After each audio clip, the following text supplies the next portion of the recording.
श्री स्वामी समर्थ भक्तांनो, तर आज मी तुमच्यासाठी घेऊन आलेले आहे एक खुशखबरी आणि नवीन उपाय, जेणेकरून तुम्हाला आनंद होईल आणि तेही 11 शनिवार केल्यामुळेच होईल. तर चला मी तुम्हाला सांगणार आहे. आजकाल असं झालेलं आहे की खूप जास्त समस्या झालेल्या आहेत. पैशाचा प्रॉब्लेम येत आहे. त्यामुळे लोक कर्ज उचलून घेत आहेत. पण ते घेते वेळेस तर घेतात, पण परत करते वेळेस ते कसे परत करायचे याचा त्यांना काहीही अनुभव नसतो. घेते वेळेस खुशीने घेतात, पण देते वेळेस त्यांना खूप वाईट परिस्थिती भोगावं लागते. तर याच्यावर मी आज उपाय आणलेला आहे. आज खूप परेशानीत आहेत लोक, त्यांना कळत नाही. कर्जाचं वादळ गोल फिरत राहतं, पण त्याच्यातून त्यांना मुक्तता मिळत नाही. तर मी यासाठी तुमच्यासाठी घेऊन आलेले आहे कर्जमुक्ती उपाय. तर चला आपण वेळ न लावता सुरू करूया.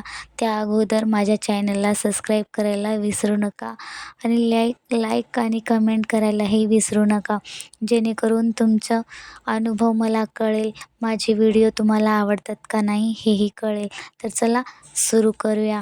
तर काय करायचं, गव्हाचं पीठ घ्यायचं, साखर घ्यायची, कणिक मळून घ्यायचं आणि त्याचे 51 गोळे करायचे.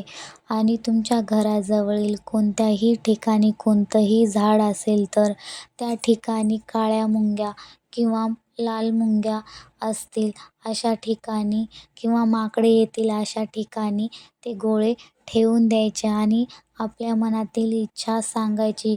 कर्जाचं मुक्तीचं आपल्या स्वामींकडे सांगायचं आणि हे 11 शनिवार असा उपाय करायचा.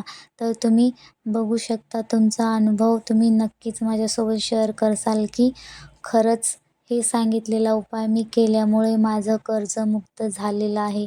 तर चला हा उपाय करून बघा आणि माझं चॅनल आवडलं तर लाईक, शेअर, सबस्क्राईब नक्की करा.